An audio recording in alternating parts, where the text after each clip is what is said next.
हूँ क्या खुद को जान लो, असंभव क्या अगर तुम ठान लो। करक चट्टानों को छेद कर निकाल दोगे दरिया से रास्ता, पहचान ले तू खुद को गर हो खुद से वास्ता। भर लो नस नस में जोश का जाम, लहरा दो ध्वज आसमां अपने नाम। दूर क्या गर बाजुओं को तान लो, असंभव क्या अगर तू ठान लो। आइए इन्हीं शब्दों के साथ आज की क्लास हम लोग शुरू करते हैं। और वो जो टॉपिक है वह है नॉन। नॉन क्या है? दुनिया की प्रत्येक वस्तु जो रोज हम उपयोग करते हैं, जिस चीज़ों से आप मुझे देख रहे हैं उसका कुछ नाम होगा, जिस चीज़ों पर आप लिख रहे हैं उसका भी कुछ नाम होगा, जिस चीज़ों से लिख रहे हैं उसका भी कुछ नाम होगा। यानी कहने का अर्थ ये हुआ कि प्रत्येक वस्तु का जो नाम होता है उसे नॉन कहते हैं। बेसिक तौर पर यूं समझे कि non is a naming word, नाम को ही संज्ञा कहा जाता है। या ऐसे भी हम समझ सकते हैं कि नॉन जो होता है वह ग्रुप ऑफ वर्ड या वर्ड होता है जो रिप्रेजेंट करता है किसको? पर्सन को। पर्सन का अर्थ हो गया व्यक्ति। या वह रिप्रेजेंट कर सकता है किसको? प्लेस को। प्लेस का अर्थ हो गया स्थान। या वह वस्तु को रिप्रेजेंट कर सकता है, वस्तु, थिंग को। या वह रिप्रेजेंट कर सकता है एक्टिविटी को, यानी किसी तरह के क्रियाकलाप को। या वह रिप्रेजेंट कर सकता है क्वालिटी को, किसी तरह के गुण को। या स्टेट दिखा सकता है यानी अवस्था, जैसे बुढ़ापा, बचपन। और आइडिया यानी विचार। इन सब चीज़ों का वह बोध करा सकता है। या ऐसे भी कह सकते हैं कि नॉन जो होता है वह क्या है? नेचर है या एक नेम है। नेचर और understanding name is called noun. इन सब चीज़ों में इतना घुमाने फिराने की आवश्यकता नहीं है, बस मोटा मोटी यूं समझ ले कि नाम को संज्ञा कहते हैं, चाहे वो किसी भी तरह का नाम हो, किसी भी चीज़ों का नाम हो। अब देखिए, जैसे देखें दरभंगा। दरभंगा जो है एक स्थान का नाम है, संज्ञा हो गया। पेन किसी वस्तु का नाम है, संज्ञा है। टी खाने पीने वाले चीज़ों का नाम है, टी, कॉफ़ी, ये सब क्या है? संज्ञा है। नवेंदु किसी व्यक्ति का नाम हो गया, एक संज्ञा हो गया। इंडिया किसी कंट्री का नाम है, संज्ञा है। तो इस सब चीज़ों को हम क्या बोलते हैं? नॉन बोलते हैं। हैप्पीनेस, गुडनेस,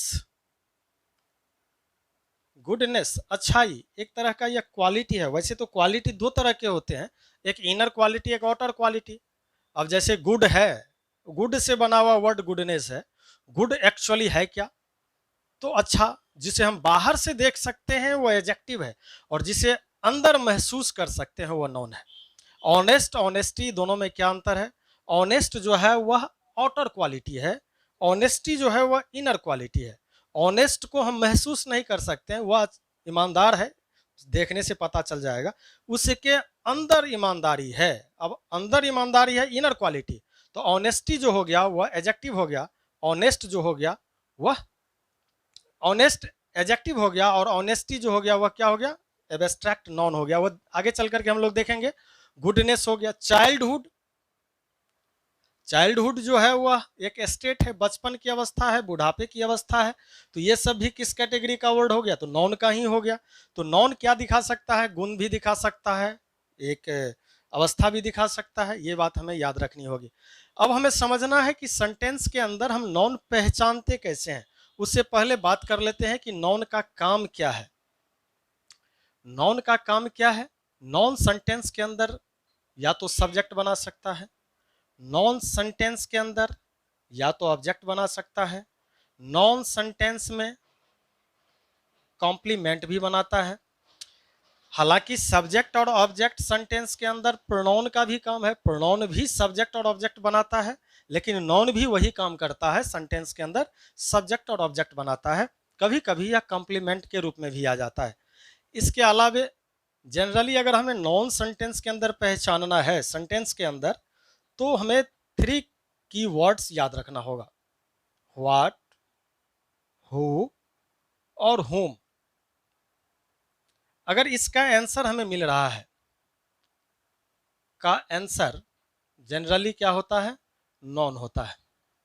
व्हाट, हु और whom का आंसर जनरली जब हम बोलें तो इसका मतलब 100% मत समझना है, 99 ही समझना है। क्योंकि कभी कभी ऐसा भी होता है कि हुम का आंसर या हु का आंसर कॉम्प्लीमेंट में चला जाता है, या हु का आंसर ऑब्जेक्ट में नहीं होता है, हु का आंसर कभी कभी प्रोनाउन के रूप में भी आ जाता है, तो वो सब नहीं। तो अधिकांशतः इसको मान के चलें ये हो सकता है। व्हाट का अर्थ हो गया क्या, हु का अर्थ हो गया कौन, और हुम का अर्थ हो गया किसे। आइए कुछ एग्जाम्पल को लेकर के चलते हैं और उस पर देखते हैं कि सेंटेंस में नॉन कहाँ है।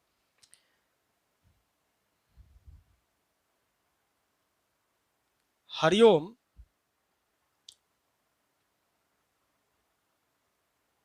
Called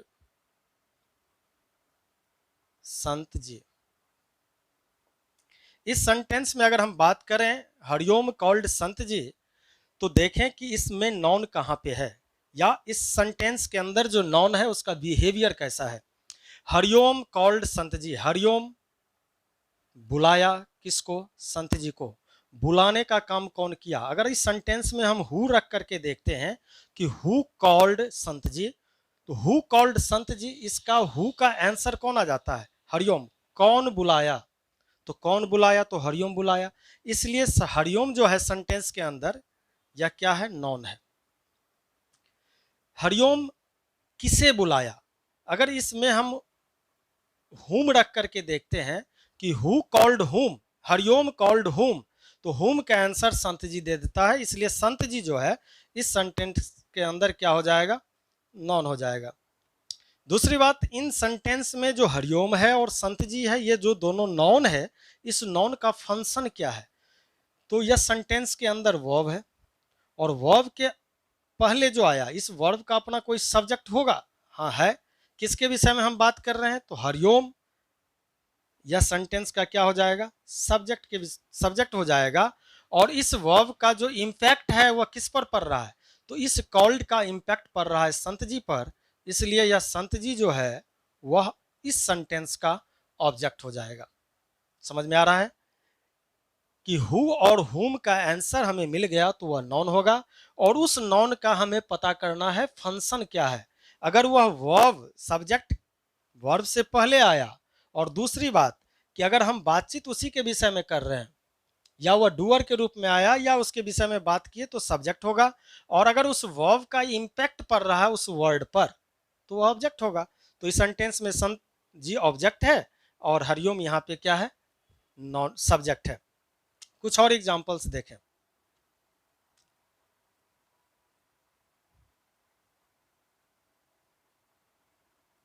Navendu went home.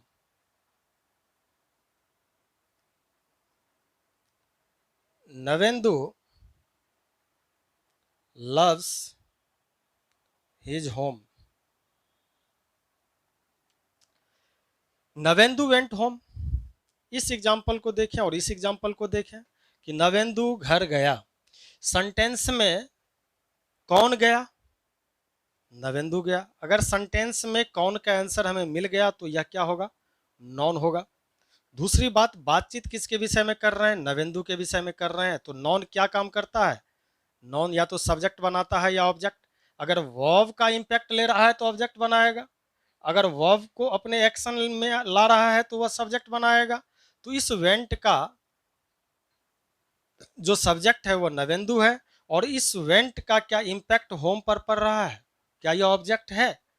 या ऐसे करके समझिए कि नवेंदु घर गया, क्या नवेंदु क्या का आंसर होम दे रहा है यहाँ पे, क्या इस सेंटेंस का आंसर हु का होम है, क्या हुम का है, नहीं।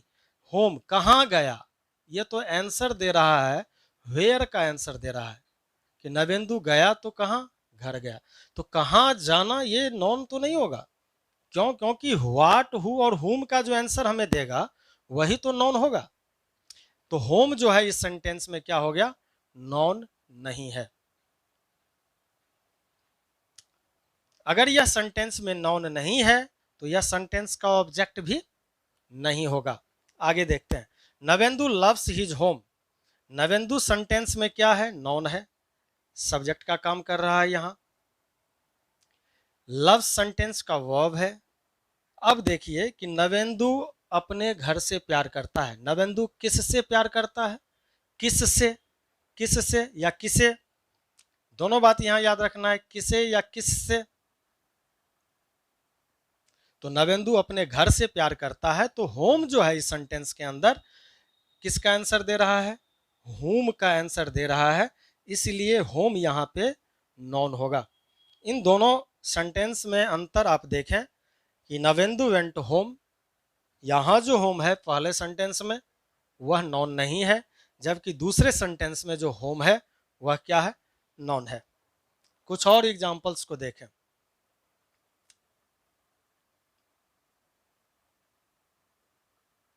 मोहन इज अ टीचर,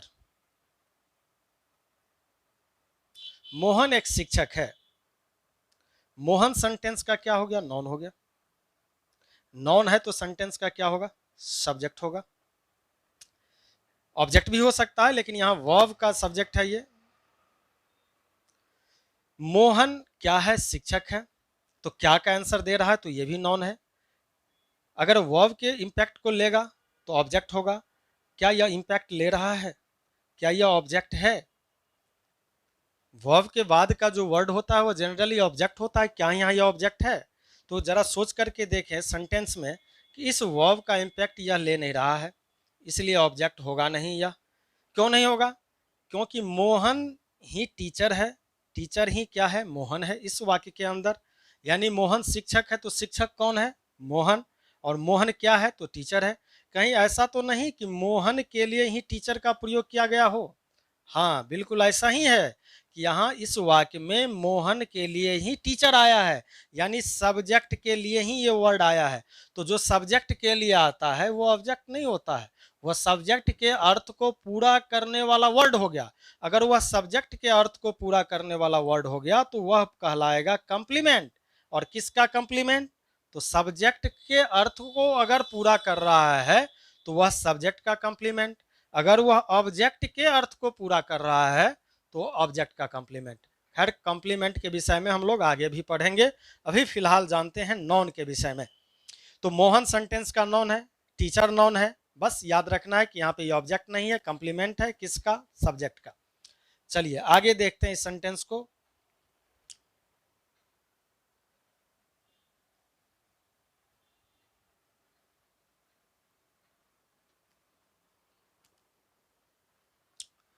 जैसे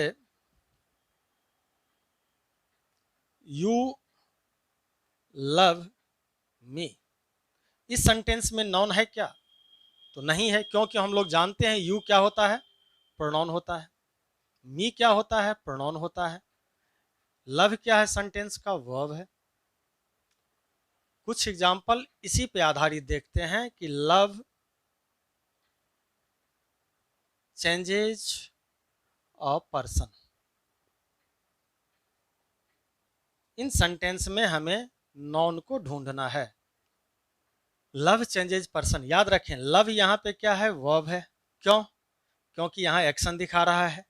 क्या यहाँ लव वर्ब है, नहीं। कुछ देर पहले हमने पढ़ा कि नॉन जो होता है या प्रोनाउन जो होता है ये दोनों किसका काम करता है, सब्जेक्ट का भी काम करता है और ऑब्जेक्ट का भी काम करता है। अगर इस सेंटेंस में चेंजेज वर्ब है तो इसका सब्जेक्ट कौन सा है, सब्जेक्ट हो गया लव। अगर यह सब्जेक्ट लव है तो दो ही चीज हो सकता है, या तो यह नॉन हो सकता है या प्रोनाउन हो सकता है, और मुझे पता है कि यह प्रोनाउन तो है नहीं, तो सेंटेंस के अंदर है क्या, यह नॉन है। अब पता करते हैं उस वर्ड पर लेकर के। लव चेंजेज अ पर्सन, प्यार आदमी को बदल देता है। कौन बदल देता है, कौन बदल देता है, प्यार। इसका अर्थ हो गया कि यह हु का आंसर दे रहा है। यह जो सेंटेंस में लव है वह क्या है, हु का आंसर दे रहा है। अगर हु का आंसर दे रहा है तो यह नॉन है, और यहाँ फंक्शन इसका क्या है, सब्जेक्ट के रूप में। प्यार बदल देता है, किसे बदल देता है, प्यार बदल देता है किससे, किससे, यानी यह जो आंसर है यह है हुम का आंसर है। अगर यह हुम का आंसर है तो यह पर्सन भी क्या हो जाएगा, नॉन हो जाएगा। ठीक उसी तरह से अब एक क्वेश्चन मैं आपसे पूछता हूं, उसका आंसर आपको बताना है। Honesty is the best policy. इन वाक्य में कहां कहां नाउन का प्रयोग किया गया है ये आप बताएं।